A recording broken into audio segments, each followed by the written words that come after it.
Okay, so we left off laying the stage for the resurgence of conservatism in America, looking quickly at the new right, which is what's coming out of the 1970s, 1980s, from the Sun Belt area in the United States, and in general, the huge movement of the religious right that is formed in the United States, which is a new revival, a new spiritual, social, theological, and economic movement in the United States. So it's political, it's economic in nature as well, not just morally, not just on a level of family values and morality and religion, but also on a political and economic level. So this is an aspect of American religious mentality. It reaches into every part of life, including the economy, which isn't necessarily the situation with regard to other religious beliefs. And that sets the stage for Ronald Wilson Reagan. He was born in 1911 in Illinois, and he lived in a poor family, essentially. They didn't have indoor plumbing or running water. And he has an older brother, and he lives in this family, grows up in this down-home town. They moved to Dixon, Illinois when he's still pretty little, and he gets a job as a lifeguard on the river there during the summers. He remembers with a lot of fond memories this time as a lifeguard, and often refers to this moment in his life as being a very important moment for his formation and his development and his character. He notices a lot about human nature in his interaction with people during this time in his life. And one of the things that he comments on, and they included in your book, is that, and I'll quote from your textbook on page 464, "Lifeguarding provides one of the best vantage points in the world to learn about people. During my career at the park, I saved 77 people. I guarantee you they needed saving. No lifeguard gets wet without a good reason. Not many thanked me, much less gave me a reward. They felt insulted. I got to recognize that people hate to be saved." Right, so this mentality that really deep down in the American spirit, and this goes back to the slideshow that I created on urban America when we talked about individualism, right? In the American spirit, being helped and being saved wasn't really a positive thing. People want to feel that independence. They want to feel that self-sufficiency on their own. And so he's learning about human nature at this point in his life. He goes on to Eureka College in Illinois. He's a huge athlete. He's a handsome guy. He gets into the radio sports announcer world in Iowa. And then he moves to California to try his hand in the movie acting career. And he actually gets signed by Warner Brothers. And he does a number of films. He actually ends up being in more than 50 different movies. And during World War II, he is not able to serve because he has very poor eyesight. And instead, he does movies that promote the war, so the war effort. So he's one of those actors that has to stay home, but he is able to support the war effort through the cinema. And that's an important propaganda tool at the time, as we remember. He then marries actress Jane Wyman, but they stayed married for a very short time. He has one daughter, Maureen, with her, and an adopted son, Michael. And 8 years later, they get divorced in 1948. Then he marries Nancy Davis, who is the love of his life, and remains with her until his death. And she's also an actress, and they have 2 children, Patricia and Ronald Jr. Then from 47 to 52, he is involved with the actors in the Screen Actors Guild. This too is another moment in Ronald Reagan's life which is very crucial and very important in his formation of his ideals and his political views that he later espouses as president, as governor, and then as president. And so it's at this time when he's called, because of the suspicions of communist infiltrators in Hollywood, he's called before the House Un-American Activities Committee to testify about actors and producers in Hollywood and their American or anti-American influences and subversive activities in the Hollywood scene. This opens his eyes to the dangers of communism and the dangers of the infiltration of communism in the American society. So he has a lot of first-hand experiences also with dealing with unions and their power and the influences of communism in these areas.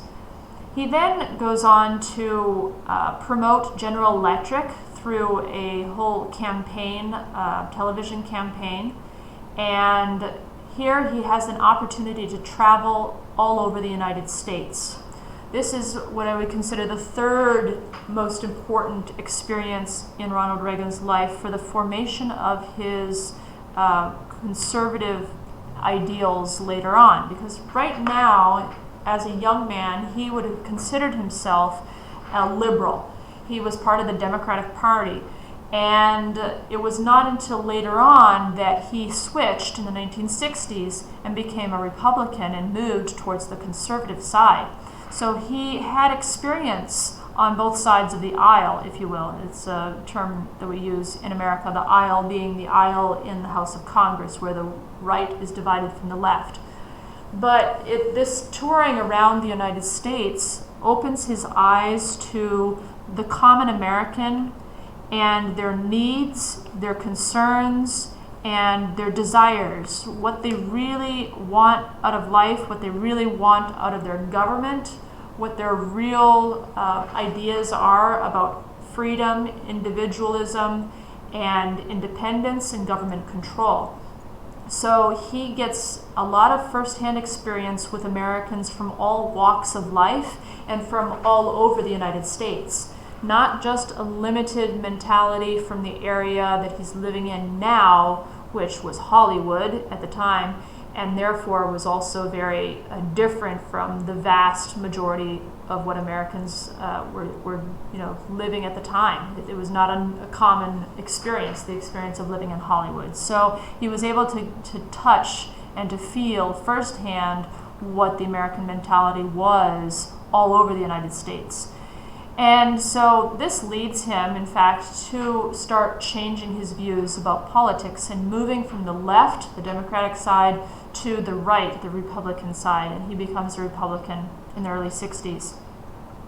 He gets into politics seriously with his run for the governorship of California, which he wins against the incumbent, Pat Brown Sr., with almost 1 million votes, which is a good margin, and he's reelected to a second term. Then he makes a few bids, which is bids means tries. He tries to run for the Republican presidential ticket, the ticket being the president and the vice president candidates selected by that party. So the Republican ticket, the nomination for their party for president in 1968 and 1976. But the Republicans are not ready for him yet. It's not until 1980 that he wins overwhelmingly support and wins the nomination with George H.W. Bush, who is the father of George W. Bush. All right, so we have the two presidents, one father, one son, who is his vice president candidate for Reagan. And they defeat Jimmy Carter, and we remember that Jimmy Carter wasn't very popular at the time for a number of difficulties in the economy, for his inability to handle the hostage situation. So there were a number of things that were making Americans in general feel a little bit disappointed in Jimmy Carter, and the American mentality had shifted much more towards the more conservative side. So America was ripe. They were ready for a Ronald Reagan and his conservative message, which he was effectively able to communicate to the common man, and he is known as the great communicator. He had a very natural, straightforward way of communicating that would get to the common man and allow the common man to feel that Ronald Reagan understood him and his needs and the needs for the country according to him. So this level of connection was really important with the American people, the American populace. And he won the election in a landslide. He won 489 to 49 out of the Electoral College votes, and he got 51% of the popular vote. He was 69 years old, and so he was the oldest person to be elected to the presidency at the time. He was sworn in 1981, after the 1980 election, and in his inaugural address, he essentially lays out the fundamental principle for his presidency, the fact that the situation that America was in at the time was problematic on a number of levels. Mostly here he's talking about the economic level. But the solution was not the government itself. That was not where Americans should look to solve their problems. And we remember back with FDR, that's exactly what was happening since FDR. Since the Great Depression, Americans, remember, started looking to the federal government. They started looking to the federal government to resolve their problems, to come to their aid, to help them get jobs, to get money directly paid to them so that they could, survive and get back on their feet. So the federal government, with the New Deal and FDR, had started to become the solution to all the problems. And Reagan is seeing, and when he traveled around the United States and he met with the people, the common people, and he himself in his own personal experiences, he was seeing that people no longer wanted the government to solve all their problems. They didn't want the federal government to save them, right? So we're just referring back to his days in Dixon when he was a lifeguard. People wanted to be able to be independent.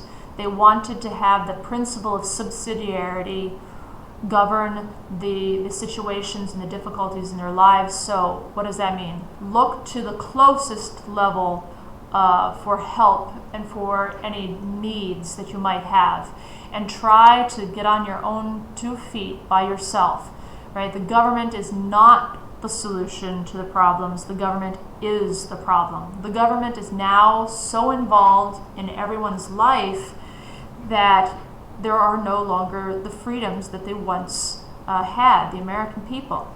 And so the American people are starting to say, no, we need to shake off this government. We don't want the government regulations. We don't want the government giving us money, because when the government gives us money, the government decides who they're going to give money to. They decide what you must do to get that money. What are the red tape, the conditions under which you can receive federal funding, right? So they're saying, no, don't take our tax dollars and then do with it as you please. We would rather have our tax dollars in our pockets, and then we wouldn't need government aid for all these things, right? So they want this independence and this individualism to triumph over the government intervention in the economy and in every aspect of American lives. So this is the spirit, this is the movement that's happening at this time. And Reagan summed it up in these words: in this present crisis, government is not the solution to our problems. Government is the problem. So that's going to outline his presidency. And right after his inauguration, he suffers an assassination attempt by John Hinckley, who is basically a crazy man, and he almost dies, but he has a successful surgery, and for a few hours, George H.W. Bush is the standing president while Reagan is under the surgery, undergoing surgery. And within a couple weeks, Reagan is back at work. He's a strong man, and he makes a great comeback. So let's outline quickly what Reagan's domestic policies were with regard to the economy, because that's the main domestic situation issue that he has to face at this time. Reagan's policy is known as Reaganomics. All right, so that's economics and Reagan put together. Reaganomics. And what does it include? It basically includes 4 points. The limiting of the growth of government in general, right? So reduction of certain social programs and the deregulation of businesses. So allowing businesses economically and socially to be free to make their own decisions, and the limiting of these social programs, while at the same time expanding the money supply. So he's trying to fight this same stagnation that has been going through this entire period of time from the 60s and 70s, when America is suffering this period of stagnation. Ronald Reagan is trying to face this same problem as the other presidents. And so he expands the money supply, and he cuts income taxes and capital gains taxes. So he makes these huge tax cuts, reduces some spending on the social programs, but it has to be limited because too many people are already dependent upon many of these social programs. So it's very difficult to cut back on that. But there's one area that he increases spending, and that's the military. He believes it's very important that America defeat all other world powers, and obviously primarily we're talking about the Soviet Union, because we're in the middle of the Cold War, at the height of the Cold War. We've left off the détente mentality to open up and lighten up in our relationships with the Soviet Union and their satellite nations, and Reagan takes a hard line against communism and decides that only through an economic and military buildup will we be able to outbuild and outproduce the Soviet Union, and that will eventually bring the Soviet Union to their limit, and they will eventually collapse, which is actually what happens. So the problem with this is with the cutting of taxes and not being able to reduce enough social programs, and with the increased military spending, this does bring the American national deficit to a high level. So the national debt has increased significantly at this time. Some also consider the fact that his economic programs and his capital gains taxes, etc., tax cuts, tended to favor the rich.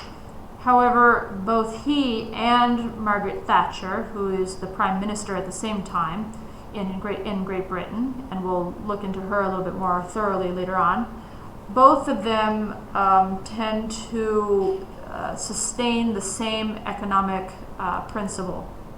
One, that tax cuts in general will help to increase revenue that is given to the federal government through taxes, because it allows people to have more money in their pockets to be able to spend more money, and therefore for the federal government to collect more taxes on a broader range than if they had less money in their pockets to spend.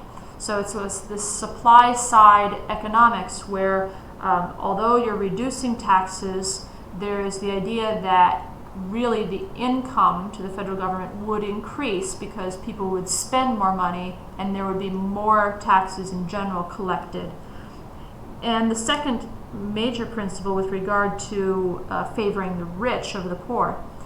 In general, if you look at the American population and the level of poverty, and you look also at the British population and the level of poverty, the poverty level, let's say, maybe I can give an example. The poverty level is, hold on, let me throw in a slide here. just to be able to kind of graphically give it to you. All right, let's say that this line represents the poverty level in Great Britain and the United States at the time. And this line here represents the upper 5%, let's say, of the population in the United States and in Great Britain, and their level of income. So these are the two levels of income. The poor, the blue line, and the upper level of society, let's say about the upper 5% of society, the richest level of society, in the red line. Now, in general, if your economy is stimulated and you have a booming economy and wages go up and the general level of lifestyle goes up, the general quality of life goes up for everyone, businesses flourish, and yes, that top 5% of the population has a lot more money to spend and to invest in their businesses, and therefore to hire more people who are at the blue line, right, the lower level of population, and to give higher wages, and the general situation in society gets better. Their principle was that these lines, although their critics said that the spread, which would be the distance between the blue line, that would be the lower level of the population, and the red line have increased, the spread has increased. What they argued was that the entire level in society has gone up. So the poor man at the beginning was down at this level. But now the poor man, or the general middle class, you could say, the middle class of society, has gone up, perhaps almost to the level where the rich man had been at the beginning. So now the rich man has gotten much richer and is able to invest and create more businesses and participate in philanthropy. Because if you think about it in the United States, that's a big aspect. That I talked about that also in the same slideshow that we talked about individualism. How these wealthy members in society in the United States are usually the ones that are the sponsors for schools, libraries, educational systems, scientific research, humanitarian projects, and this is still true today. If you think about all the millionaires in the United States, you go one by one to do a research on each millionaire, look and see all of the philanthropic works that each of those millionaires does throughout the world. And I think you'll really be blown away. So yeah, they've got a lot of money and they might have a really nice house. But their argument was all of society has gone up with the prosperity. Even the middle class has risen to maybe the level that the wealthier people had been living beforehand, right? Their quality of life has gone up. The spread has gotten bigger, maybe, but the general quality of life has gone up, so the poor people are not worse off. They're better off in general. And so this was the principle that governed the fact that yes, we need to do cuts across the board, and that in the end it will favor everyone, and the quality of life goes up. Because if the rich people do not have the money to invest in their businesses, if the employers are suffocated by taxes and regulations, then in the end, not only do they suffer and not make as much profit, if you will, the horrible capitalistic word profit, but they also then are not able to give higher wages, give a better life style to the poor or middle class American or Englishmen at the time, right? So I'm kind of comparing and using the same analogy for both England and the United States, Great Britain and the United States at this time, because they're going through a similar period with regard to the economy. So this is the basic fundamental idea behind the economics, both of Reagan and of Margaret Thatcher in Great Britain. Now looking at foreign affairs. So foreign affairs, we already mentioned the Soviet Union. And Reagan's mentality with regard to the Soviet Union, how the United States needed to have a massive buildup of their military in order to outbuild and outproduce the Soviet Union. Reagan really turned the Cold War into almost a moral battle. So here we have a little bit of the religious right coming out at this time. The Soviet Union was not only a bad economic system, right, that was inferior in its ability to produce well-being, general well-being of the populace, but it was actually what he called the evil empire. It was a bad system, but not just economically. He's thinking globally in a sense. He's thinking of the oppression. He's thinking of the lack of freedoms that are experienced by the people that lived in the Soviet Union and under the Soviets' control. And he believes that the world depended upon the United States to maintain peace through strength. Not peace through disarmament, but peace through the arms race. So this was his mentality that we can win the arms race, the Soviets will implode. They will not be able to keep pace, and they will eventually fall apart, both economically and militarily. And his Reagan doctrine, all the presidents have their own doctrine, but basically the Reagan doctrine is a general anti-communist doctrine that promises aid to any movements in Africa, Asia, and Latin America that are trying to overthrow communist governments or maintain control in the face of communist infiltration and communist overthrow efforts. So he sends the US military and the CIA all over the world. If you remember in the previous lessons when we were looking at, I think it was in the Cold War lesson actually, I had a map where there were the American interventions throughout the world since the beginning of the Cold War or since after World War II. And you see red dots and red explosion marks all over the map. And a lot of these occur during Reagan's presidency. He also establishes a very important defensive program. He announces the Strategic Defense Initiative, the SDI, which is commonly known as Star Wars.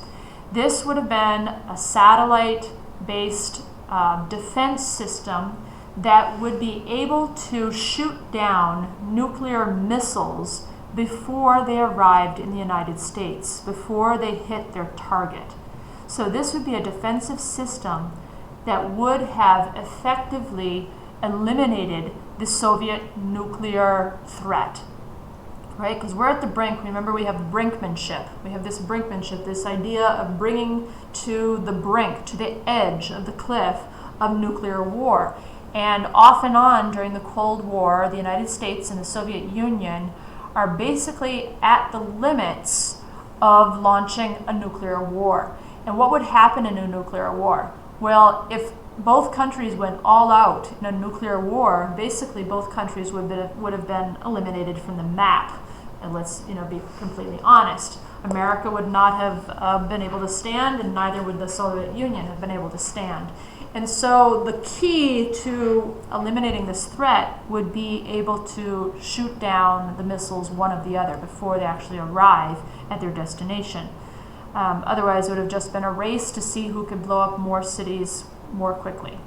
And so this was a very important defense system that would have been in place in order to eliminate the Soviet threat.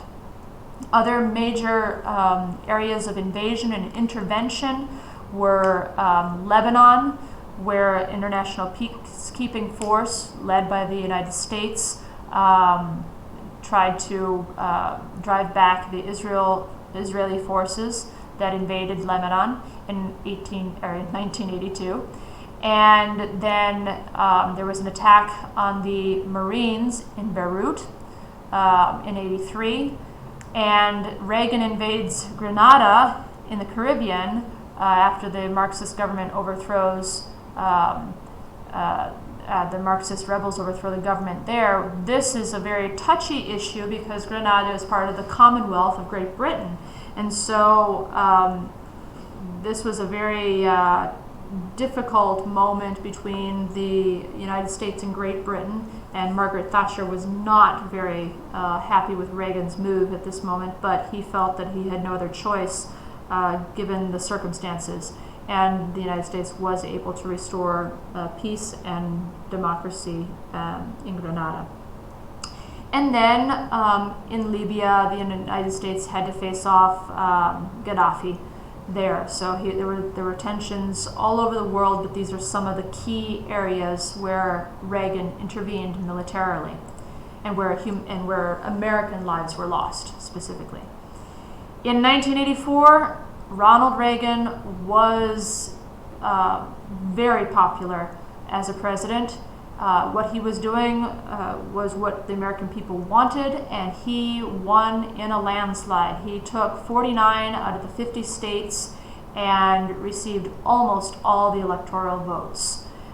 So he made a huge, huge win here in the 1984 election.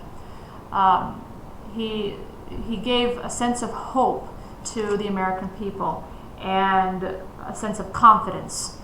This was the election in which was won by a greater landslide than any other election.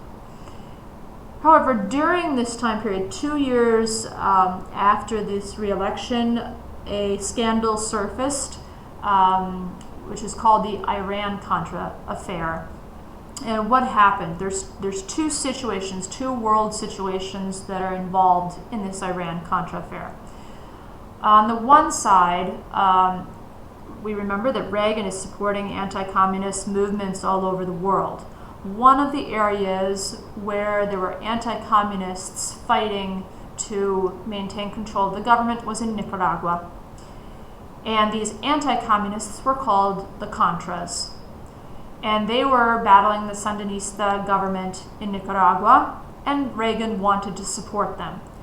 But the Democrats at the time had control of the Congress, and they passed the Boland Amendment, which restricted the activities of the CIA and the military with regard to foreign interventions, and basically said that money and support could not be given to groups like the Contras.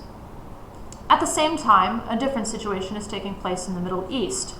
Iran and Iraq are at war with each other, and some terrorists from Iran, the Hezbollah, held 7 American diplomats and contractors hostage in Lebanon. Now, Reagan was in dealings with these Iranian terrorists and trying to negotiate the release of these hostages. They proposed that the United States sell them arms and weapons in exchange for these hostages. Reagan eventually, thinking there was no other way to get these Americans safely home, agreed to this proposal and agreed to sell arms to Iran to fight their war with Iraq in exchange for the American hostages and their lives. This was done. However, the money received for these arms were then secretly passed by officials in Reagan's government and in the military to the Contras in order to support the anti-communist movement in Nicaragua. This obviously was illegal under the Boland Amendment. However, in the investigation that then took place afterwards, it was determined that Ronald Reagan was not aware of the passage of this money to the Contras against the law, and therefore he was exonerated from any involvement in this Iran-Contra affair, other than the fact that he had allowed for the weapons to be sold to Iran. This he did know about, and he did sell them, but he was not involved with the transfer of money illegally to the Contras. But this did obviously damage his reputation because he was involved in this investigation and in this scandal. However, Reagan in general was considered a very popular president and did not wipe him out of office like the scandal, for example, of Watergate with regard to Nixon. So the Soviet Union, under all the pressure from the military pressure from the United States, the economic pressure all over the world, finally does fall. We have the rise of Mikhail Gorbachev to the head of the Soviet Union in 1985. He, in order to try to save the situation, introduces a more open policy. Glasnost is called the openness with regard to freedom of religion and speech, but also he opens up economically a little bit more, realizing that there's no possible way for him to compete with the economic capitalistic system in the rest of the world. And so he starts to allow some private enterprise and private profit making in the Soviet Union. This slow opening up opens up other doors, and it encourages many different satellite nations to start their fight for freedoms on a much larger scale. In 1987, the Americans and the Soviets actually end up signing an agreement to start to eliminate intermediate range nuclear missiles and to control the arms race to some degree. That same year, Reagan went to Berlin and stood in front of the Berlin Wall and declared to Gorbachev that the only way for him really to be open and really to be recognize the freedoms of people would be to tear down the terrible Berlin Wall that was separating one side of Berlin from the other. And he has a famous speech, which I actually included the clip in the small clips that I want you to watch. I actually included the clip of him speaking at the Berlin Wall. Mr. Gorbachev, tear down this wall. It was an important symbol of communism, an important symbol of the limits of the freedoms that men and women enjoyed or did not enjoy in the Soviet Union under that oppressive regime. And only 29 months later, the Berlin Wall did fall on November 9th, 1989. But Reagan was not alone in bringing down the Berlin Wall symbolically. He was not alone in bringing the Soviet Union to the brink of collapse. I had already mentioned Margaret Thatcher, but another very important figure in this struggle to defeat economically and militarily and socially and morally the Soviet Union was Pope John Paul II. So there was this rise of this triumvirate. Margaret Thatcher came to power in Great Britain in 79. John Paul II, also in 79, was elected Pope, and Reagan in 1980. So they formed this triumvirate of economical, military, and moral alliance against the Soviet Union. Reagan used all the force and the power of the United States, economically and militarily, to outproduce the Soviet Union and run them basically into the ground. He also supported in almost every way, all of the anti-communist movements throughout the world. Militarily, economically, and with the CIA's help, he helped these freedom fighters throughout the world to remove communistic governments or to maintain the free governments, the democratic systems that were in place. Thatcher, in her turn, united Europe and European support behind the movements, the military movements of Reagan, and collaborated with Reagan on many different issues with regard to the Soviet Union and the military pressure that Reagan wanted to put on the Soviet Union, allowing the United States to plant missiles and to do strikes from British territory, etc. And She also pressured the Soviet Union into negotiations and was able to bring Gorbachev to the table, the negotiation table with Reagan. Then Pope John Paul II was able to help all sorts of populations around the world that were suffering from communism, but most importantly it was his moral and religious influence to sustain the resistance movements throughout the world, most specifically in Poland. His visit to Poland was a turning point in the Cold War, and it was a psychological defeat of the totalitarian Soviet regime that was there. With the break in this totalitarian regime in Poland would come the break of the totalitarian regimes in many of the satellite nations. So this was a domino effect in the opposite direction. We talked about the domino effect in the Vietnam War and with regard to Korea, that now we have a domino effect with regard to the fall of communism in the the revolutions against Russia and the control of Russia over the satellite nations.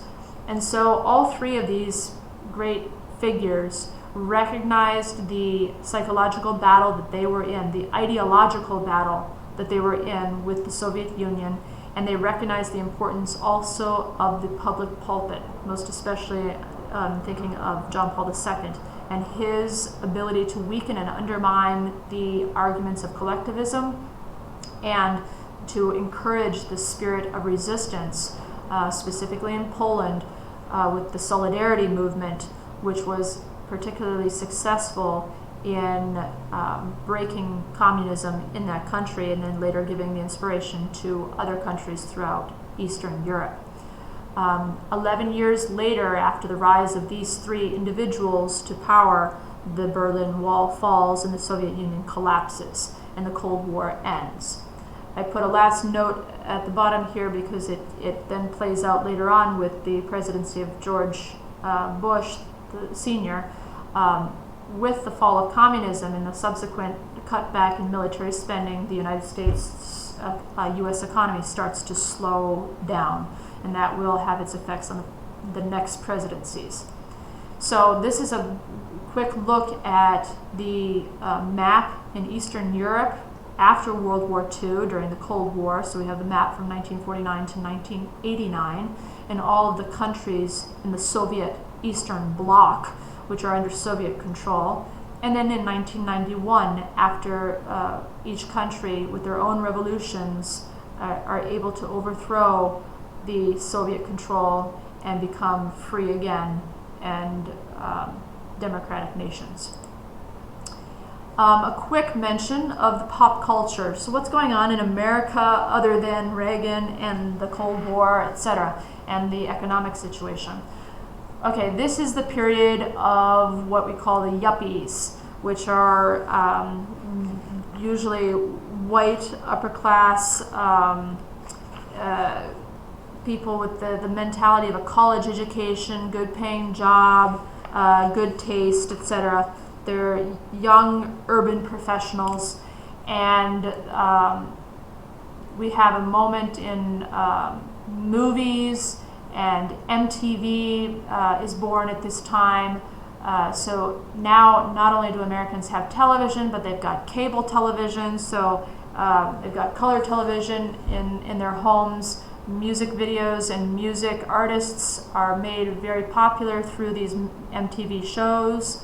We're thinking of people like Michael Jackson is in this time period, and movies like E.T., Return of the Jedi. So we've got the Star Wars series, we've got the Indiana Jones series, the Beverly Hills series. So this is a time period of all of these big classic films and movie stars.